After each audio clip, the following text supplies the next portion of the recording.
જય શ્રી કૃષ્ણ. પુષ્ટિ માર્ગમાં આસો સુદ એકમથી નોમ સુધીના દિવસો નવવિલાસ તરીકે ઓળખાય છે. પ્રભુએ આ દિવસોમાં વ્રજભક્તો સાથે વિહાર કર્યો છે. આ દિવસોમાં આપણે શ્રી યમનાષ્ટકના પાઠ, 41 પદ, કીર્તન, રોજનો એક વિલાસની રોજની અલગ અલગ સામગ્રી એ રીતે આવે છે. એ ઉપરાંત આપણે યમુનાજીની આરતી, કીર્તન વગેરે કરીએ છીએ. નવવિલાસમાં આપણે શ્રી યમુનાજીના ગુણગાન ગાઈએ છીએ. એ યમુનાજીના દિવસો ગણાય છે. આ યમુના શક્તિ શું છે? તો આ યમુના શક્તિ આપણી જીવન શક્તિ છે. જ્યારે શ્રી યમુનાજીના ગુણગાન ગવાય છે ત્યાં પ્રભુ મુખ્ય શ્રોતા બને છે. એવું કહેવાય છે કે જ્યારે યમુનાજીના ગુણગાન ગવાય ત્યારે ઠાકોરજી શ્રી વૈષ્ણવના હૃદયમાં પધારી અને એમના ગુણગાન સાંભળે છે.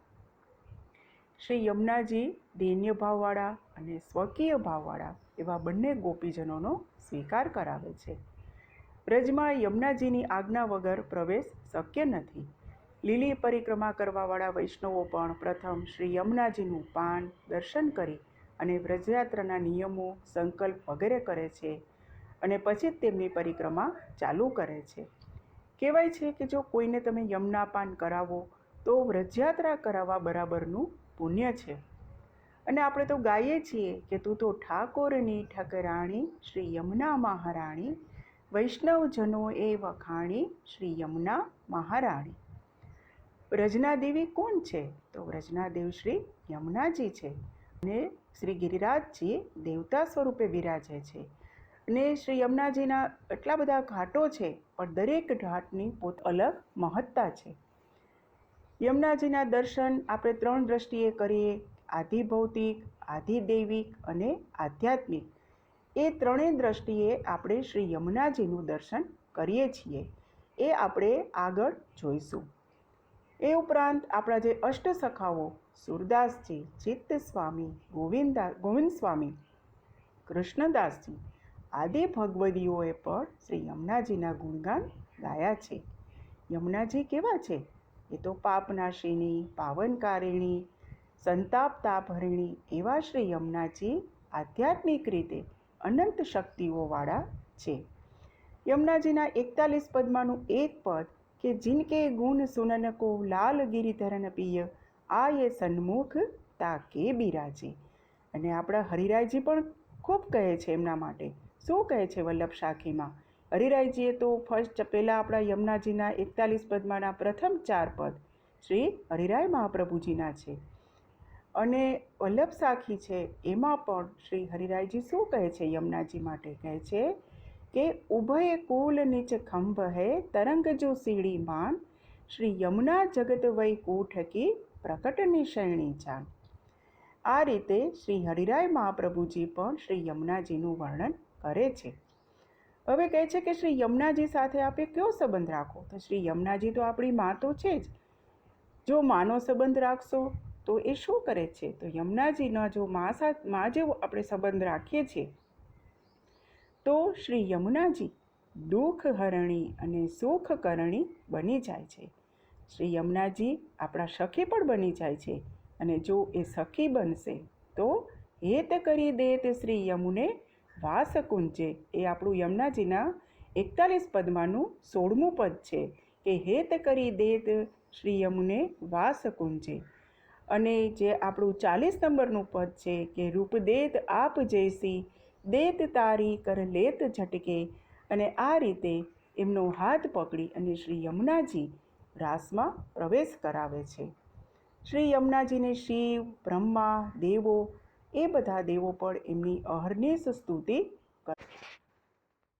શ્રી મહાપ્રભુજી વ્રજમાં પરિભ્રમણ કરી રહ્યા હતા. પૃથ્વી પ્રદક્ષિણા કરતાં કરતાં આપ વ્રજમાં પધાર્યા. વ્રજના એક એક સ્થાનને પ્રગટ કરી રહ્યા છે. લીલા હોતી જૂની નાતર લીલા હોતી જૂની, જો પે શ્રી વલ્લભ પ્રકટ ન હોતે વસુધા રહેતી સૂની. જો શ્રી મહાપ્રભુજીએ સ્થળો પ્રગટ ન કર્યા હોત તો આપણને ખ્યાલ જ ના આવત કે ઠાકોરજીની વ્રજમાં કઈ કઈ લીલા સ્થળી છે. ગોકુલમાં ઠકરાણી ઘાટ ઉપર શ્રી મહાપ્રભુજી દમલાજી સાથે પધાર્યા તો ત્યાં વલ્લભ શું જુએ છે? તો શ્રી યમુનાજીના તટ ઉપર સુંદર ગાઢવન છે, પક્ષીઓના સુંદર કલરવ થઈ રહ્યો છે. તટ ઉપર સુગંધિત સુંદર પુષ્પો ઉગેલા છે. મંદ મંદ સુગંધ આવી રહી છે. પુષ્પો શ્રી યમુનાજી ઉપર એવી રીતે પડે છે કે જાણે તે શ્રી યમુનાજીનું પૂજન કરતા હોય.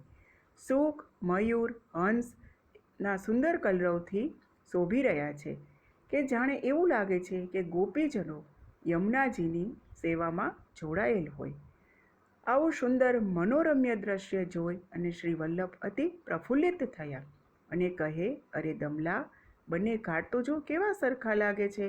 આમાં ઠકરાણી ઘાટ કયો અને ગોવિંદ ઘાટ કયો? તો જ્યાં આવી સુંદર શોભા જોઈ તિહારો દરસ મોહે ભાવે શ્રી યમુનાજી, તિહારો દરસ મોહે ભાવે. અને 41 પદમાંનું એક પદ, નૈન ભર દેખ અબ ભાનુ તનયા, ને નિરખે જ રહ્યા, નૈન ભર દેખ અબ ભાનુ તનયા. હવે આ જ્યારે વિચાર કરે છે ત્યાં તો યમુનાજીના જળમાં ભ્રમર પડ્યા અને શ્રી યમુનાજી સાક્ષાત પ્રગટ થયા. હાથમાં કમળની માળા છે, સુંદર કમળના શિંગાર ધારણ કર્યા છે. ડાબા હાથમાં કમળની છડી છે. શ્રી યમુનાજીની ભીતર અનેક કમળો ખીલ્યા અને એક એક કમળ પર ચરણ પધરાવતા પધરાવતા શ્રી યમુનાજી ઘાટ ઉપર પધાર્યા. મહાપ્રભુજી આ અલૌકિક દ્રશ્યને જોઈ રહ્યા. હવે જેમ ગિરિરાજ ઉપર શ્રી ઠાકોરજી અને ગિરિરાજજીનું પ્રથમ મિલન થયું, તેવી જ રીતે ઠકરાણી ઘાટ ઉપર શ્રી વલ્લભ અને શ્રી યમુનાજીનું પ્રથમ મિલન થયું. શ્યામ સુંદર શ્રી યમને મહારાણી કી છે. શ્રી મહાપ્રભુજીના હૃદયમાં શ્રી યમુનાજીનું દિવ્ય રસાત્મક સ્વરૂપ સ્ફુર્યું અને હૃદયમાં સ્ફુર્યું તો વાણી દ્વારા પ્રગટ થયું, અથવા આપણે એમ પણ કહી શકીએ કે શ્રી ઠકરાણી ઘાટ ઉપર એટલે કે શ્રી મહાપ્રભુજીના હૃદયમાં આ રીતનું કે ભક્તિ રસરૂપી યમુના વાણી દ્વારા પ્રગટ થઈ એવો પ્રવાસ પૂર્યો અને શ્રી યમુનાષ્ટકનું પ્રાગટ્ય થયું. આ રીતે શ્રાવણ સુદ ત્રીજના દિવસે ઠકરાણી ઘાટ ઉપર શ્રી મહાપ્રભુજીએ શ્રી યમુનાજીના આવા સુંદર સ્વરૂપના દર્શન કરી અને તેના હૃદયમાં ભક્તિ રસરૂપી રસ પ્રગટ્યો અને એક અષ્ટક પ્રગટ થયું, જેને આપણે યમુનાષ્ટક કહીએ છીએ. શ્રી યમુનાષ્ટક 8 શ્લોકમાં રચાયેલું છે અને 9મો શ્લોક તેની ફળશ્રુતિ છે.